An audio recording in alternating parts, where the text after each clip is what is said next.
Can you do a 2-beat on the mridanga or no? I don't. That's the only bit I know is when I play. Well, nobody else knows. Check everybody.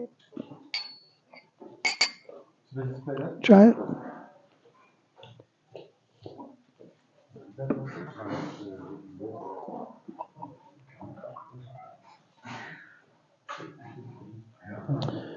When the rising sun appeared in the east, the jewel of the twice-born, Lord Gaurasundara awakened, and taking his devotees with him, he went all over the countryside, towns and villages, and played the mridanga, and the cymbals chimed in time. Lord Gauranga's shimmering golden features danced, and his footbells jingled. All the devotees chanted the names Mukunda, Madhava, Yadava, and Hari, their mouths being filled with the vibrations. They then announced to the still sleeping people, "You spend your nights uselessly sleeping, and your days decorating your bodies. You have achieved such a rare human body, but you do not care for this gift. You remain not serving the darling of Yashoda, and slowly fall to your last moments to death. With every rising and setting of the sun, a day passes and is lost. Then why do you remain idle and not serve the Lord of the heart? This temporary life is full of various miseries. Take shelter of the holy name as your only business.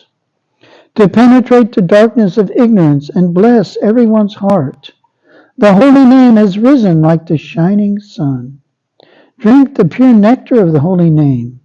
There is nothing but the name to be had in the 14 worlds. It has filled the soul of Sri Bhaktivinoda Thakur.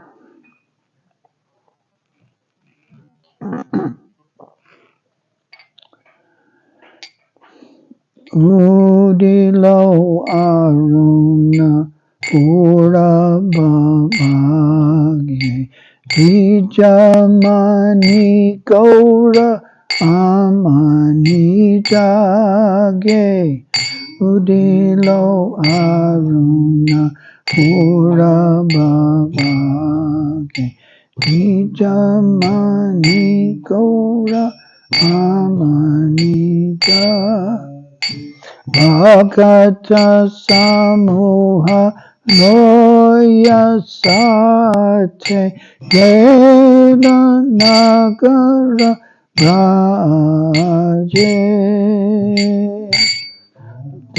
Samuha Loya Sate Gela Nagara Raje Tatai Tatai Pajaloko Gana Gana Tahe Jajiraro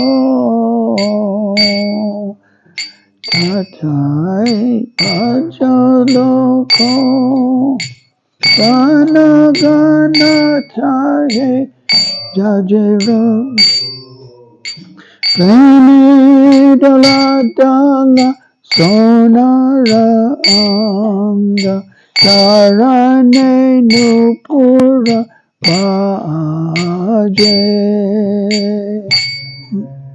Dala dala sonara anga Tarane nupura baje Mukunda Madhava Yadava Adi Bolaina Bolare Vadana Bori Mukunda Madhava Yadava Adi Bolaina Bolare Vadana Bori Nike Nidabase Gelo Re Rati Jivasa Sarira Saje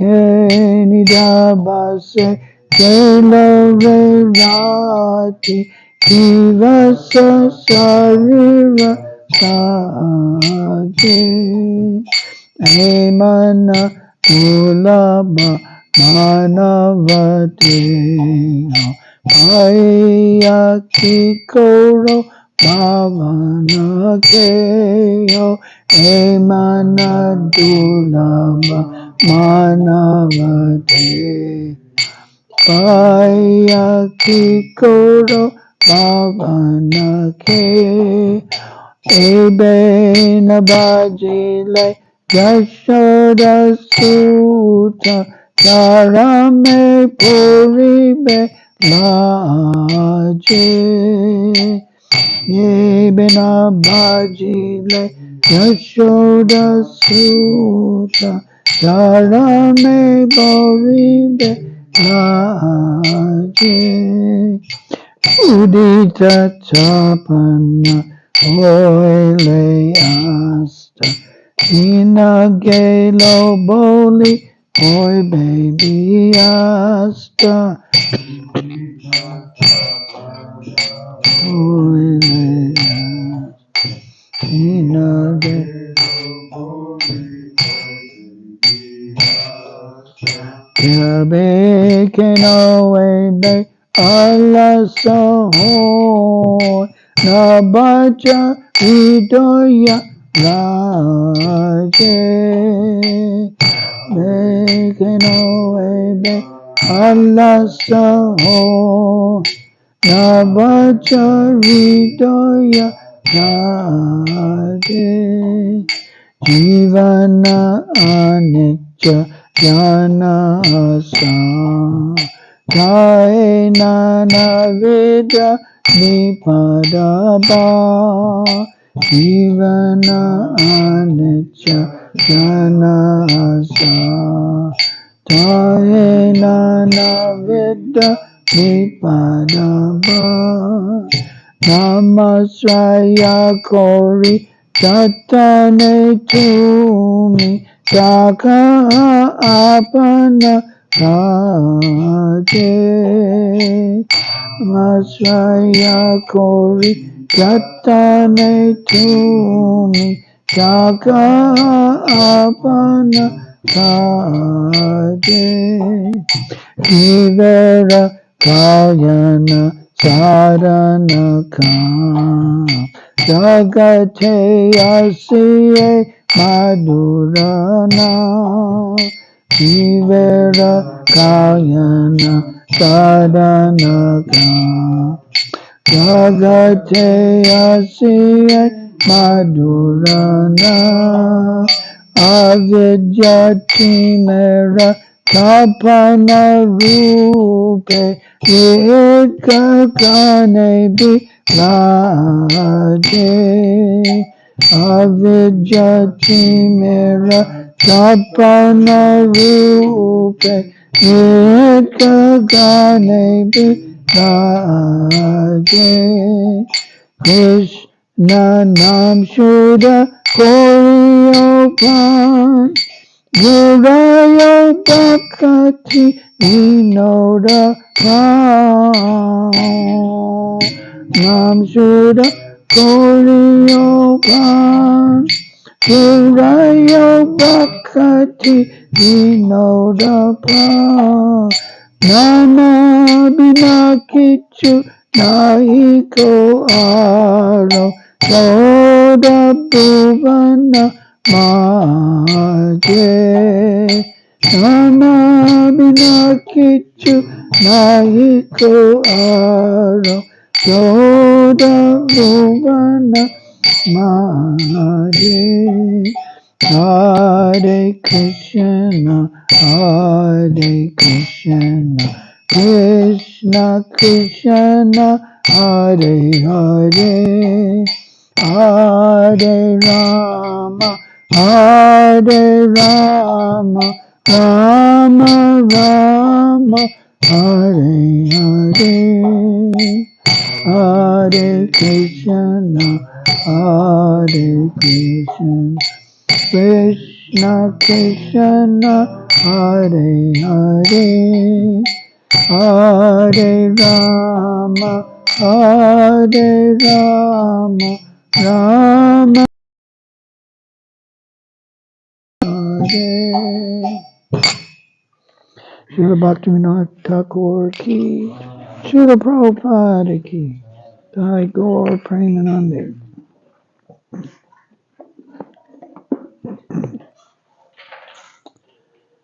So, Namo Vishnu Padaya, Vishnu Prastaya Bhutale, Srimati Bhakti Vedanta, Swami Niti Namine, Namaste Saraswati Devi, Gauravani Pracharine, Navishesha Shunyavadi, Pastachade Shatarine. Jai Shri Krishna Chaitanya Prabhu Nityananda Shri Advaita Gadadhar Srivasadi Gaura Bhaktivinoda Hare Krishna Krishna Krishna Hare Hare Hare Rama Rama Rama Hare Hare. Reading from Srila Prabhupada's Coming, Personal Memories of Mahamaya Devi Dasi. So we're going to skip a bit ahead.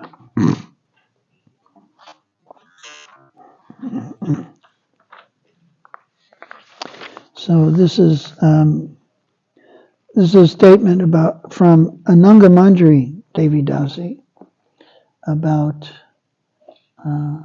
Mahamaya's first days in the temple in Boston. Ananga Manjari Devi Dasi. One morning, just before sunrise, the devotees found a girl sleeping on the floor of the prasadam room. A brahmachari asked me to find out who she was and why she was there. I gently woke her up and asked her what her name was and how she got here. She was incoherent and spaced out, so I didn't get much information at that time. I told her she was in the Hare Krishna temple and that I would try to help her if she wanted me to. She was quite unresponsive to anything, but at the same time she was not resistant. I could see it was difficult for her to move much of the time. She seemed to be very intoxicated. So I gave her japa beads and showed her how to chant while I sat peacefully with her and chanted. She tried to chant, but not very successfully. At breakfast, I encouraged her to eat, but she couldn't even manage that very well. So I put some sweet burfi in her mouth and explained what prasadam is. Then I took her upstairs and let her sleep in my room. She seemed to need to sleep off the intoxication. Later, I gave her a towel and some toiletries and showed her where the bathroom and shower were. She seemed appreciative and happy and much more alert. She told me her name was Emily. Then I took her downstairs and gave her breakfast. Now she was totally coherent and enthusiastic and happy about where she was. She even wanted to go out on Harinam Sankirtan with me. She was very enthusiastic. I found out that she had been taking LSD with some friends and had started chanting Hare Krishna. They couldn't stop her, so they dropped her off at the temple in the middle of the night. A brahmachari let her in and let her sleep in the prasadam room. Turned out to be Kulashekara Prabhu. Kulashekara from the UK, one of the first devotees, made by Gurudas and Mukunda and Shamasundra and others in the UK. From then on, she was very happy an intelligent and sincere devotee of Lord Krishna. So there's more before it, but it's really wild. So we'll spare that. The more I heard the philosophy, the clearer it became.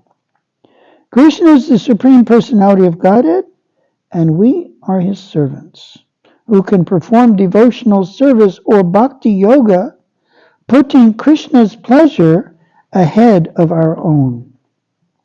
At first it was hard to accept God as a person, though I admitted the possibility. So she was raised in a Jewish family, kind of perfunctorily Jewish, not really Jewish, more bordering on atheism. So she wasn't really a theist at the time. So she was coming around. I admitted the possibility. After chanting Hare Krishna for some time, it became more than a possibility. It was logical. Krishna is supreme, so we can't be more than he is. And we are persons, so God must be the supreme person. The important difference is that his personality is not material like ours. Our bodies are temporary, ignorant, and prone to misery. His body is Satchit Ananda, eternal, full of knowledge and bliss. Devotees kept describing this knowledge as coming from a guru, but I couldn't figure out who that guru was because the Sanskrit words totally confused me. I rightly concluded that, quote, Srila Prabhupada meant the guru, but who was that? The main person telling me about the philosophy was Jadharani. So in my confusion, I thought Jadharani was the guru.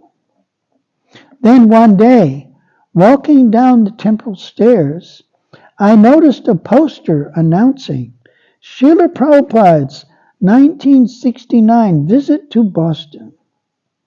I read the name Srila Prabhupada and saw his photo.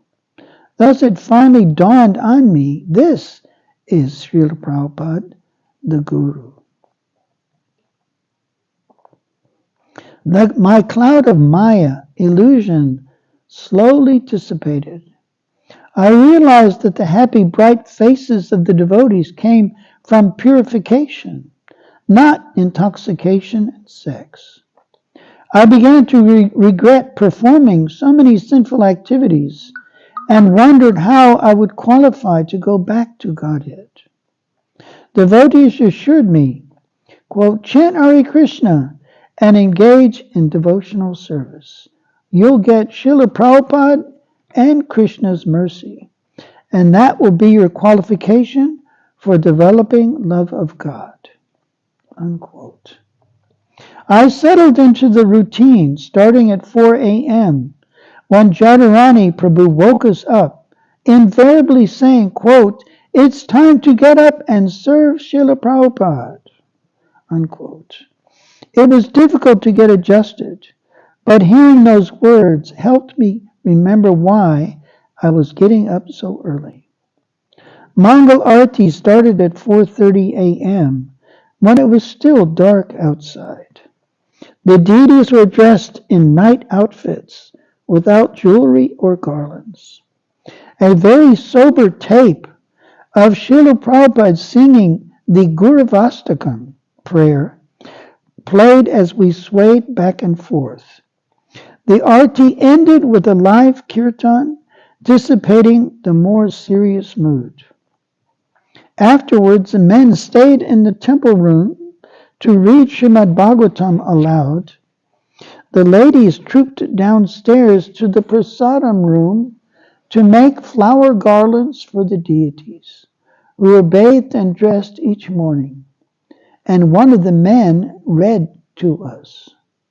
There were no lectures or discussions, just readings from the Srimad Bhagavatam first canto, the original edition printed by Srila Prabhupada in India. Garlands finished, we returned to the temple room to chant Hare Krishna on our beads. For my japa, or personal meditation, Ananga Mandri Prabhu gave me a string of wooden beads and taught me to hold one bead between the thumb and middle finger of my right hand, twirling it as I chanted the Maha Mantra, Hare Krishna, Krishna Krishna, Hare Hare, Hare Rama, Rama Rama, Hare Hare. So every time she says Hare Krishna, it's the whole mantra. It's the whole mantra. Completing the string of 108 beads, called a round, I touched the head bead or Krishna bead to my forehead and reversed my direction on the string for the next round. After 4 days, I was chanting 16 rounds. Pretty good. The recommended number, keeping track of them on small counter beads attached to my bead bag. I liked chanting japa because it focused my attention on hearing the holy names more than singing did, as I was used to doing. Hearing is more important than chanting, Ananga Mandri pointed out. Listen to each syllable as you chant Hare Krishna, and soon Krishna will dance on your tongue. At 7 a.m., the altar curtains were opened, and we saw the deities freshly dressed in opulent clothing fit for royalty, wearing the flower garlands we had just made. Fragrant incense billowed forth from the altar as we greeted the deities. Then, standing around the special seat reserved for Srila Prabhupada, called the Vyasasan, the seat of Vyas, the compiler of Vedic literature, whom Srila Prabhupada represented, we sang the Guru Vastika prayers again, glorifying Prabhupada, and said the English translation. So when I first visited a temple, I visited the Atlanta temple. And it was the weekend of Christmas, 1974. 1973 even. May have been 73. And the devotees, for the greeting, they would do that. They would greet the deities, and then during the kirtan, they would recite the translations to the Guru Vastakam. Each one devotee would sing, would chant it out loud. Spiritual master is receiving benediction from the ocean of mercy. Just as a rain cloud pours on a fire to extinguish it, so the spiritual master delivers the material afflicted world by extinguishing the blazing fire of material existence. I offer my respectful obeisances to such a spiritual man. And then another devotee would go to the next one. So it was very interesting. Nice way. So we generally don't hear the translations much. So they were doing the same here. And said the English translation. But breakfast always hit the spot after 4 hours of devotional service. During the day, the devotees did various services. No matter how busy anyone was, everyone stopped in the afternoon to pile into a temple van for Sankirtan. Srila Prabhupada wanted us to go out chanting daily. Quote, "An hour a day keeps Maya away," someone quipped. Ananga Mandri taught me to be, quote, "revolutionary clean." As Srila Prabhupada had said, she told me, bathe 3 times a day. In the morning when you get up, after going to the toilet to answer the call of nature, and in the evening. Do not bring your beads into the bathroom, and always wash your hands and mouth after eating. Sacred books or shastras should never touch the floor or be touched with your dirty hands.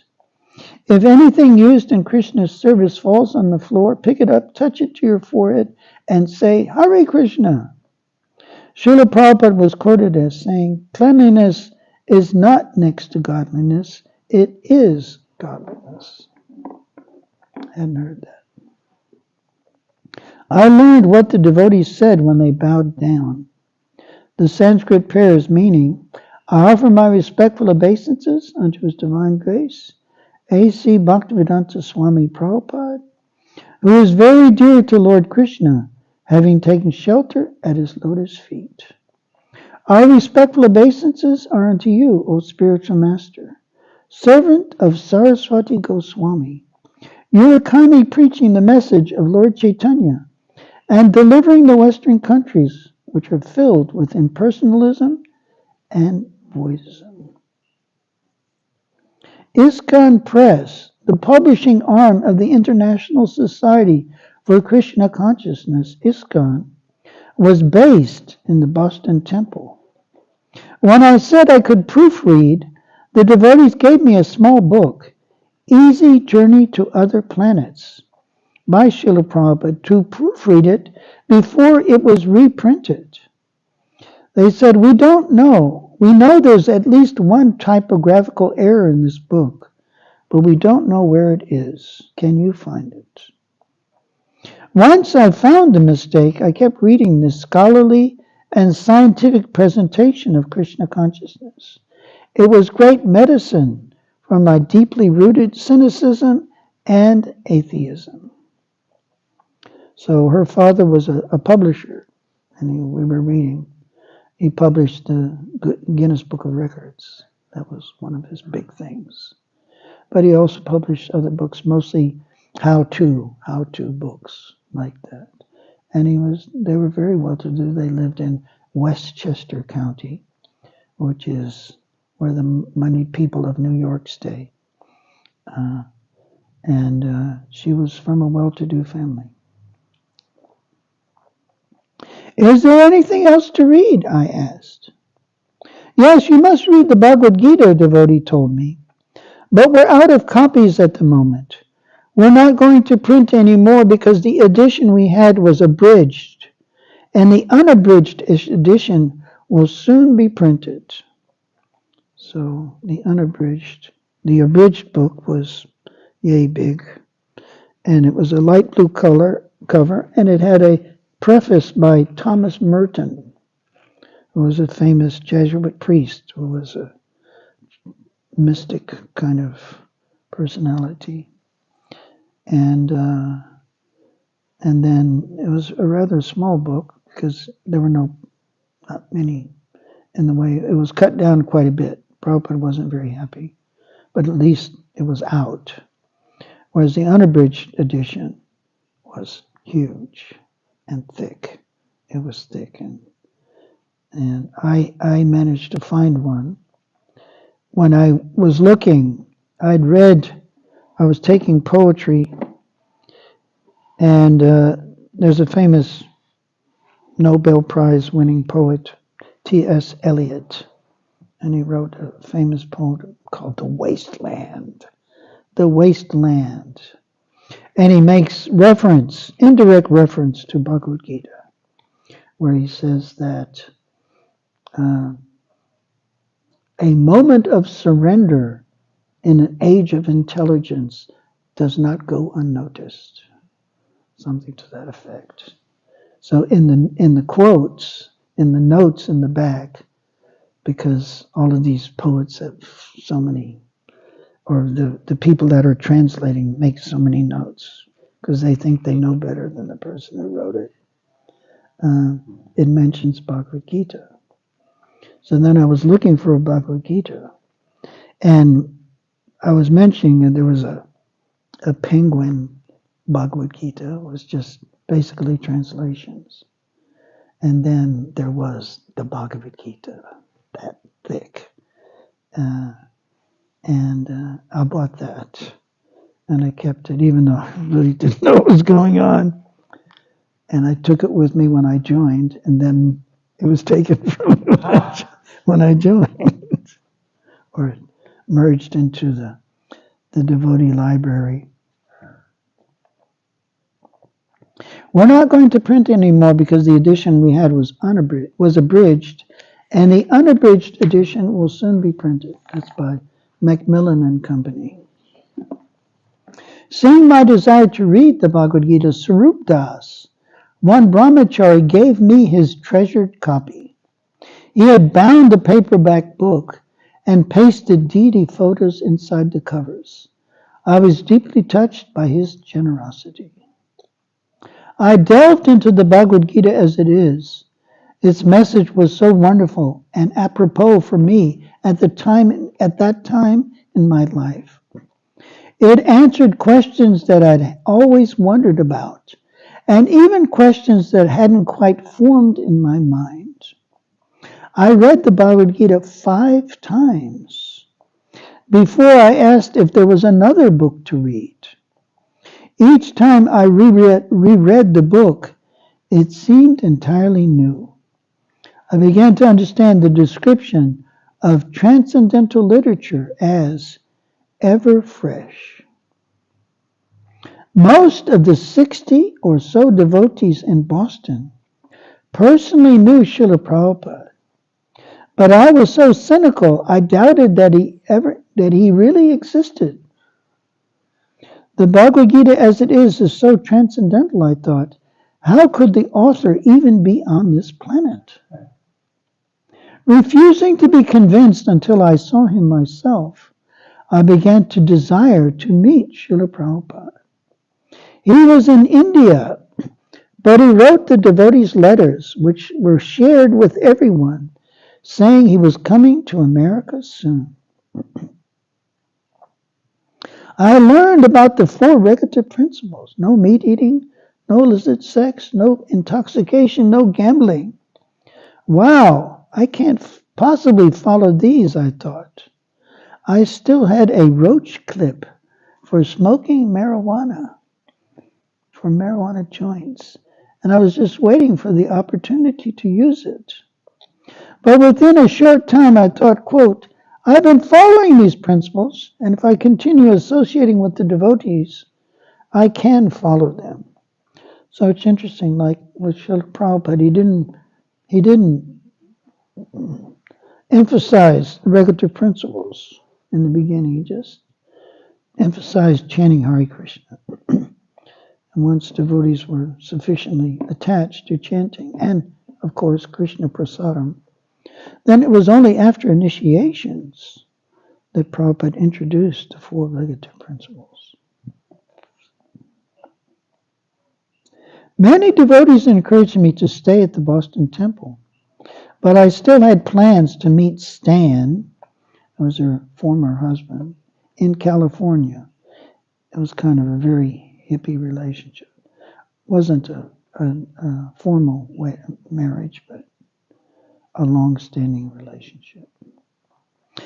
Relationships are temporary, I was told.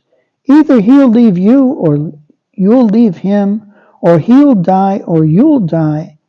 One way or another, the relationship will end. But your relationship with Krishna is eternal. You can give your heart and soul to Krishna and you'll never get hurt. Krishna can be your eternal husband. Depend on Krishna and you'll be happy. Quote, this is reasonable, but am I ready to surrender? I asked myself. I understood that if I stayed in the temple, I might never see Stan again. But the possibility of a relationship with Krishna as my eternal husband was deeply comforting. Passing me on the temple stairs one morning, Hridayananda Das Brahmachari, the temple commander, casually inquired, how are you doing? I poured out my heart. I like chanting Hare Krishna and I'd like to stay, but I'm just waiting for my ride to California. I'll probably go to a temple there. You really should stay here and become fixed in devotional service, he advised. Then you can travel anywhere and bring your Krishna consciousness with you. We've already wandered throughout this universe, lifetime after lifetime, in different material bodies. Now we have a chance to go back home, back to Godhead. Experiment. Try Krishna consciousness just for this one lifetime and see for yourself if the process works. You've got nothing to lose and everything to gain. Unquote. He convinced me.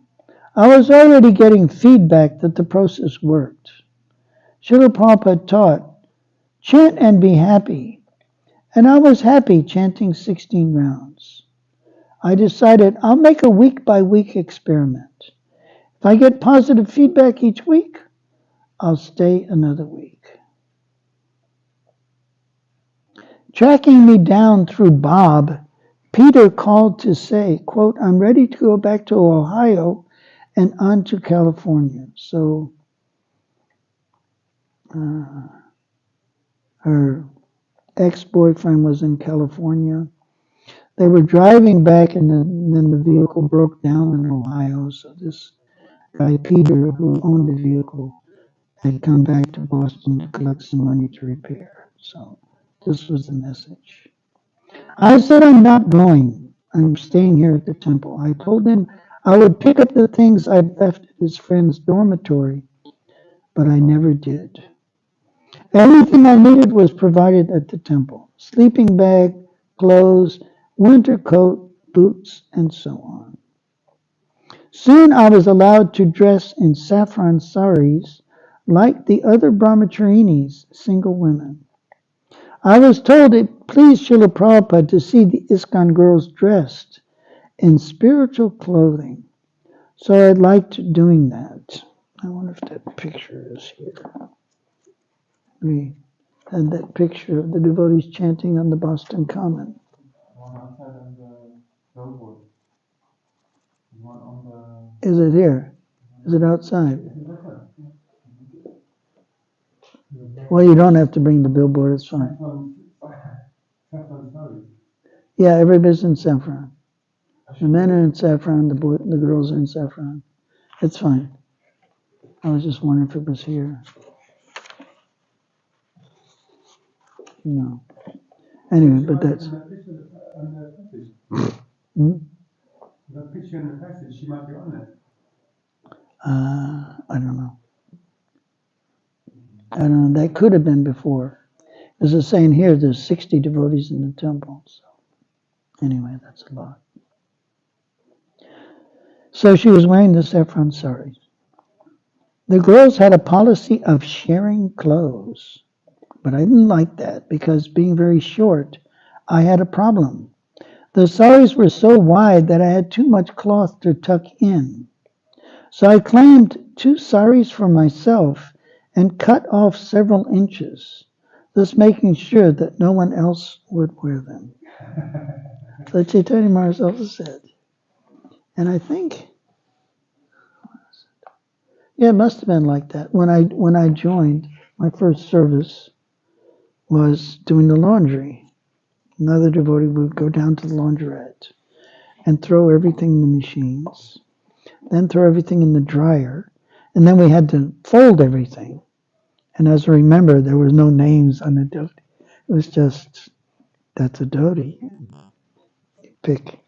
You pick, there's socks and t-shirts, and yeah. And everything was saffron, so, yeah. So that's an interesting, so she was short, so you know how it is. You get a dhoti that's, you have to wrap it, roll it down from underneath your armpits kind of thing. You don't know when you buy it how big it's going to be because it's wrapped in a package. I've got one the next day when I came back from Grandstand, and I think the very next day I got back, because it was needed to buy my jersey, and I didn't realize how big this jersey was at the time because I hadn't used it yet, and I gave it to him to wear. Who? Oh. And I had to put out a big bar. Yeah. 6'4", yeah. And Karun's about 5'4". Bob visited me whenever he was in the neighborhood. I thanked him for tricking me into going to the temple. Someone always chaperoned me when he visited, so I got the impression the devotees expected Bob to kidnap me.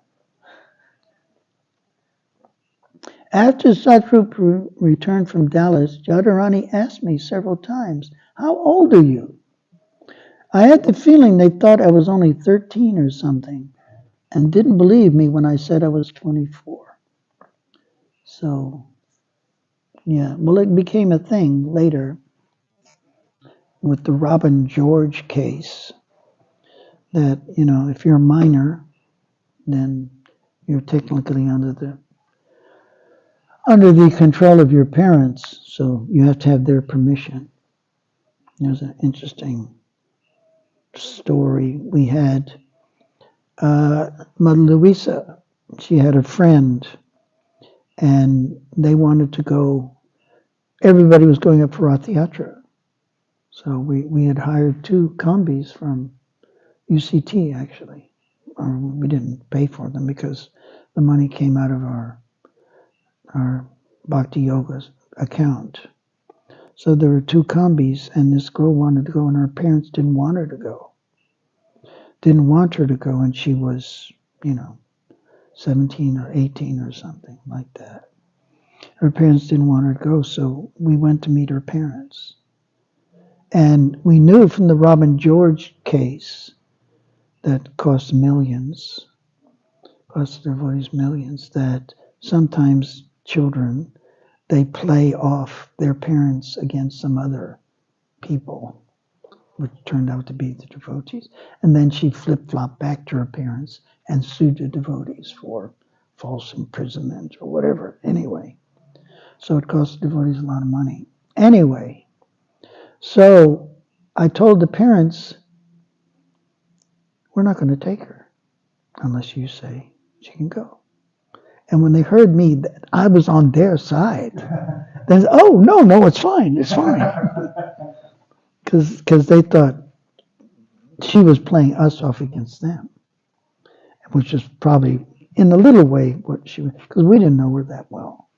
We just told her, says, there's no way we're going to take her if you don't give your permission. As soon as they heard that, so, well, it's fine. It's fine. I'm sure you'll take care of her. As soon as they heard that we were on their side, then, and that she couldn't play us off against her parents, then it was okay.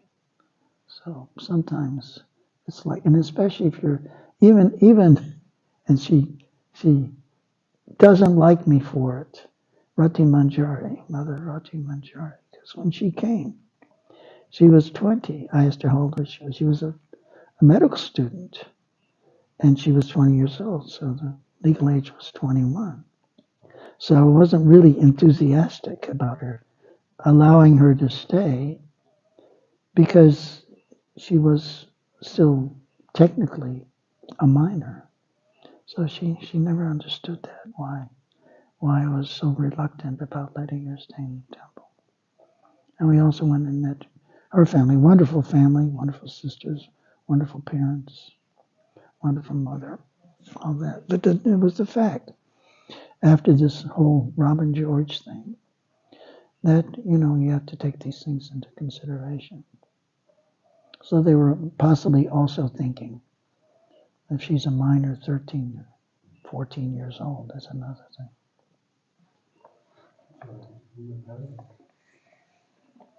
I became happier daily, eventually fully emerging from my withdrawn state.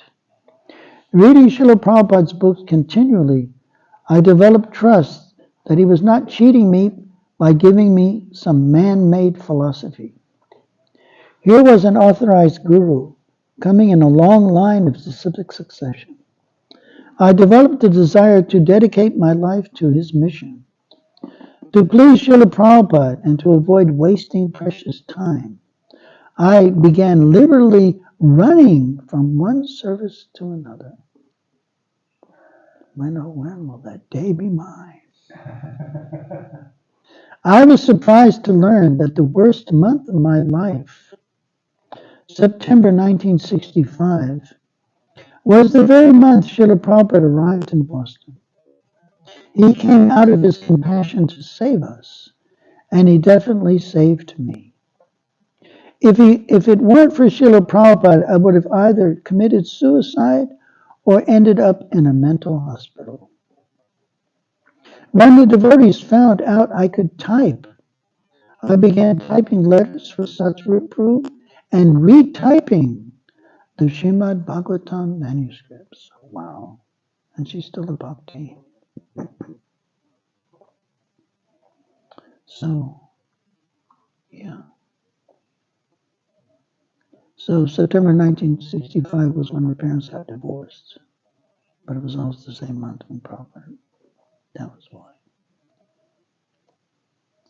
After 1 week at the temple, I had phoned my mother and said, I've joined the Hare Krishna movement. You'll be doing something different next week, she predicted. But she was wrong. I never left the movement after the day I joined.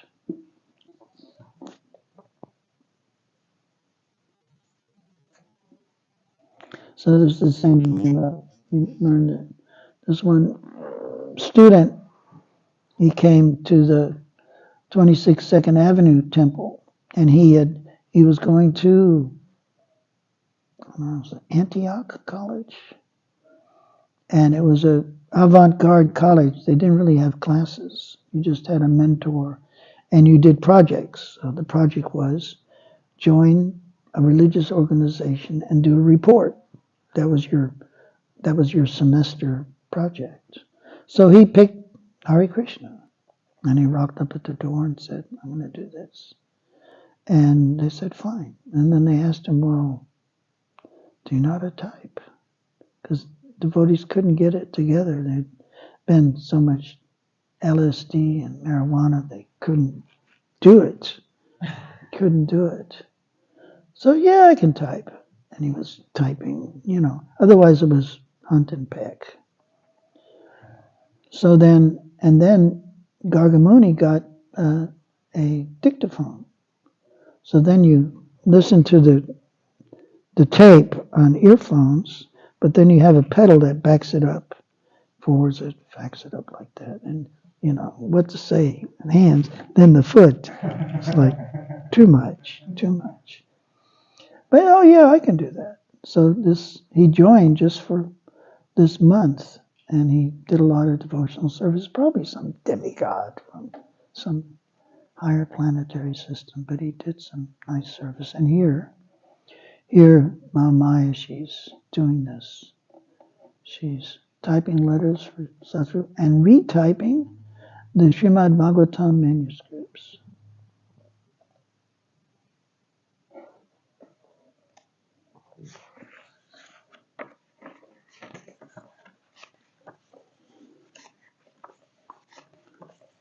Some nice pictures.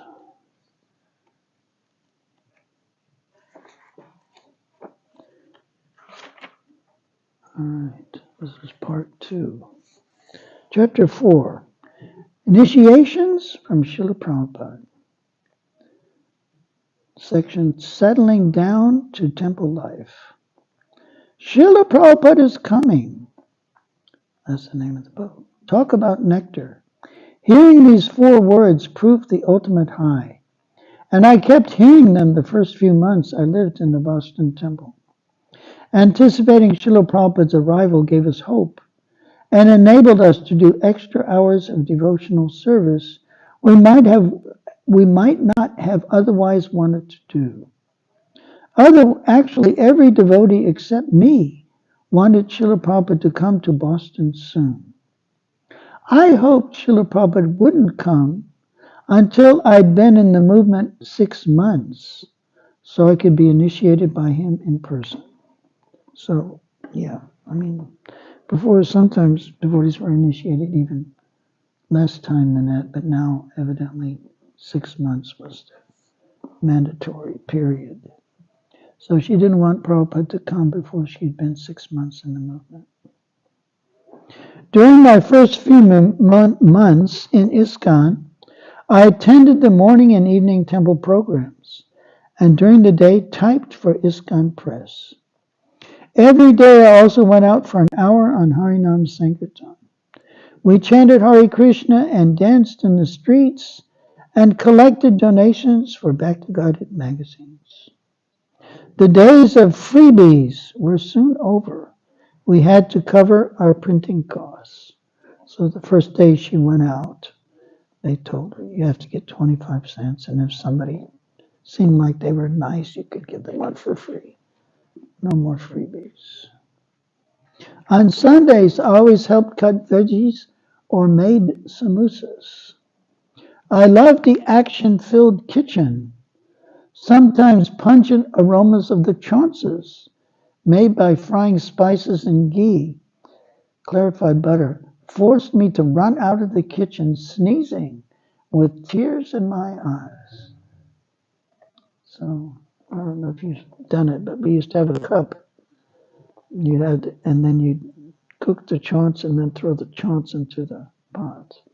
And the chaunce would explode. You'd see and you had to put the lid back on, but you'd see the flames coming out. And then you could smell it, and if you were hacking and coughing, then that's a good chaunce. That's a good chaunce. Extra classes on the Nectar of Devotion and Sri Ishapanishad for new devotees helped me solidify my Krishna consciousness. The Nectar of Devotion was ISKCON's devotional law book, containing the do's and do nots, and lots of sweet pastimes of Lord Krishna, which made it clear what our potential spiritual relationships with him are. I liked chanting in unison with other neophytes the 19 slokas or verses of Sri Ishapanishad and memorizing them.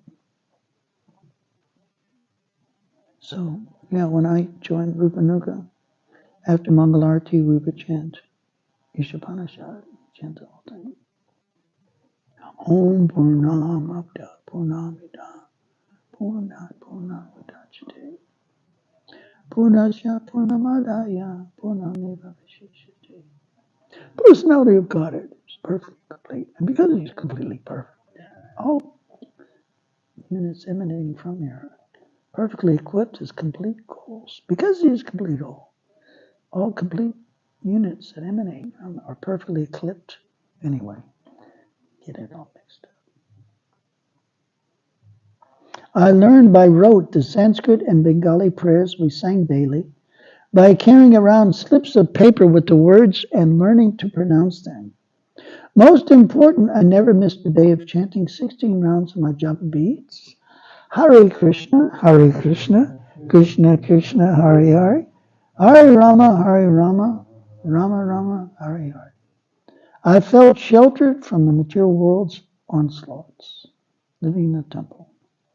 One of my favorite activities was to take a break from our daily routine, jumping in the van and bringing books, posters, prasadam, and musical instruments to classrooms in schools and universities. Various teachers invited us, and the students always paid attention and often responded to our enticements to chant with us. Satsvarup Prabhu, one of the first devotees to join the movement in 1966, taught a weekly evening seminar at Boston University in the adult education department. And many times I and sometimes another devotee accompanied him. His seminar differed from the classroom visits. 10 or 11 students sat around a conference table and listened to his discourse and then asked questions. I could often relate better to their questions than to his answers because of my knowledge of Krishna consciousness wasn't much beyond rudimentary. Once while traveling back, I said, quote, I felt your answer to the girl's question was way over her head because I had not understood his answer myself.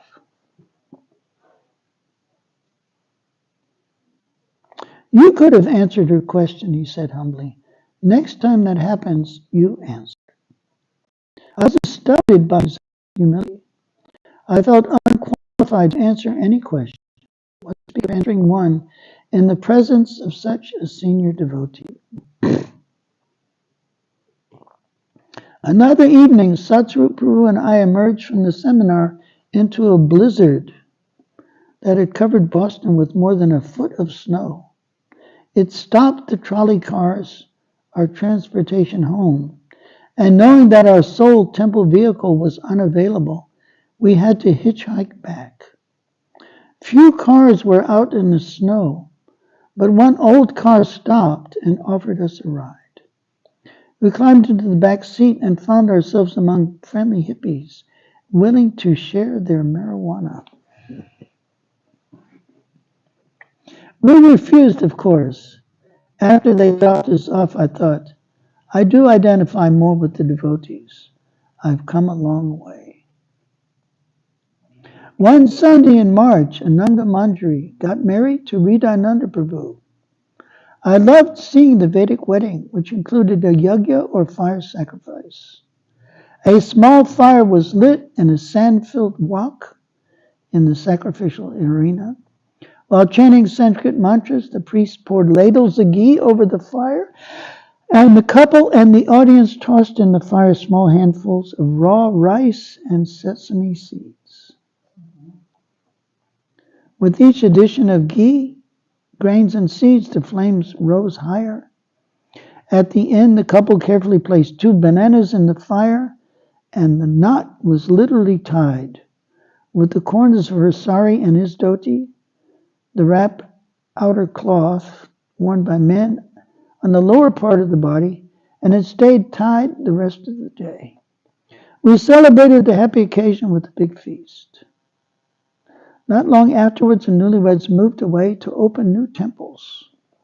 I looked forward to seeing them again. Palika Dasi, the wife of Bhavananda Das, the president of the Brooklyn Temple, was in Boston typesetting Srila Prabhupada's books. Yeah. Yeah.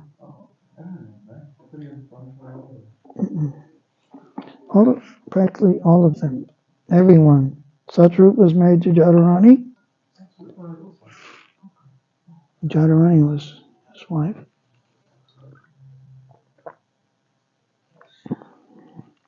Hridayananda was married to Ananga Manjari.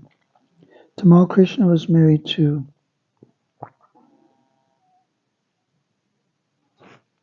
what was her name?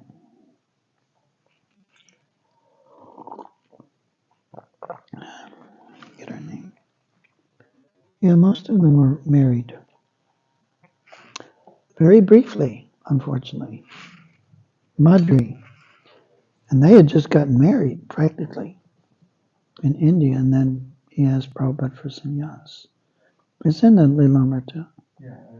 And the devotees, the ladies were very upset with Prabhupada because they appreciated it. So, yeah, who else?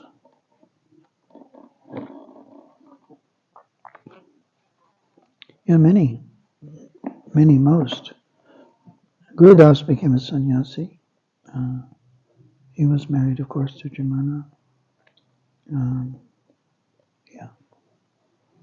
Yeah, but they were extremely brief relationships.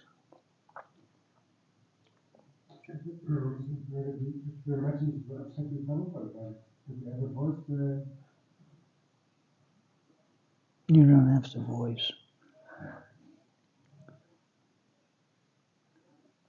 They could just probably could judge their mood. Because it happened in Jaipur. And Prabhupada was there as a guest of the Queen of Jaipur. And then this whole thing came up. And it was because Prabhupada, all of his GBCs were householders.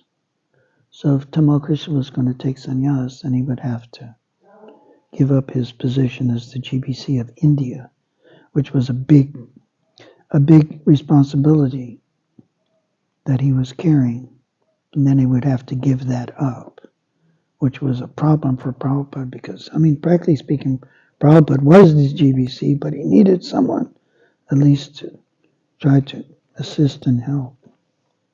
But so that created a problem. But he understood his determination. He had already dyed his clothes and everything. So Prabhupada agreed. Bhavananda asked, do you want to learn composing and move to New York with ISKCON Press? She asked me. Yes, I said. So ISKCON Press was in Boston, and then it was moving to New York, to Brooklyn. And I went there. Went there the first time. It was around the corner from the Brooklyn Temple. And, well, it was a tough area, Brooklyn. Particular area there. And it was around the corner in some kind of dingy kind of warehouse. But that was where the books were done. Yes, I said, because I wanted to be more involved. Publishing was in my blood. Besides, I'd heard about the delicious halava, a buttery cereal made from farina that Bhavananda Prabhu made every morning in New York. Farina is semolina. It's just slightly more coarse. But you don't have semolina in America. You have farina. Palika oriented me to the IBM composing machine. Before you start your service, offer your obeisances to Sri Composer, she said, using a Sanskrit honorific. Paraphernalia used in Krishna's service becomes spiritualized and should be respected. The composer justifies lines, Palika taught. This means it straightens the right margin. You start by typing a rough draft on plain paper to measure the length of the lines. The gauge gives you a color number code which you type at the end of the line. For example, B5 for blue 5 or Y3 for yellow 3. When the page is complete, put glossy paper in the composer and retype the final page. Set the little dial to the line's code. If you typed accurately both times, the lines will be justified. She also explained that for the different typefaces, regular and italic, we had to switch the fonts manually by alternating the small metal spheres peculiar to IBM Selectric machines. I don't know if you remember. IBM, most typewriters, you have a key for each letter, top and bottom. But IBM had a round ball, and that used to tap. The most difficult part was putting in diacritic marks, the dots, dashes, and other marks above and below certain letters. The diacritics were also on two separate fonts, because Sanskrit words were in italics, but Sanskrit names were in regular. It was especially tricky doing the synonyms, which alternated between Sanskrit words and their English equivalents. Proofread your work and type corrected lines at the bottom of the page for the layout men to strip in, Palika said. But if you have more than 9 mistakes per page, layout will reject it. So retype the entire page. To avoid retyping whole pages, I and another composer named Kathy, who became Nara Devi Dasi, often scratched out our smaller mistakes on the glossy paper with a razor blade and retyped over them. One blade was accidentally dropped inside a machine, and a serviceman had to come to retrieve it. We were warned never to do that again. So we avoided using razor blades for some time. But eventually we used them again, and the cycle was repeated. I loved this challenging service. Not only was I helping to produce books for distribution, but also I got to read Srila Prabhupada's books before practically everyone else. We were composing the unabridged edition of Bhagavad Gita as it is, which the Macmillan Company had agreed to publish, and the monthly editions of Back to Godhead, which we composed 6 months in advance because they were printed in Japan. Oh, it's amazing. They did the typesetting and all. You'd think these people would have their own. My first contact with Srila Prabhupada was in connection to my composing. Either Palika or Radhaballabha Das, the production manager, wrote to him, quote, Emily Prabhu is now composing. According to Palika, Srila Prabhupada wrote back, quote, tell the composers to slow down. Too many typing mistakes were slipping by the proofreaders and getting printed. Prabhupada was particular about the appearance of his books. He wanted them to be first class, so that scholars and readers would accept them as highly authoritative. Section Typesetting in New York. In April 1971, the composing department moved to New York.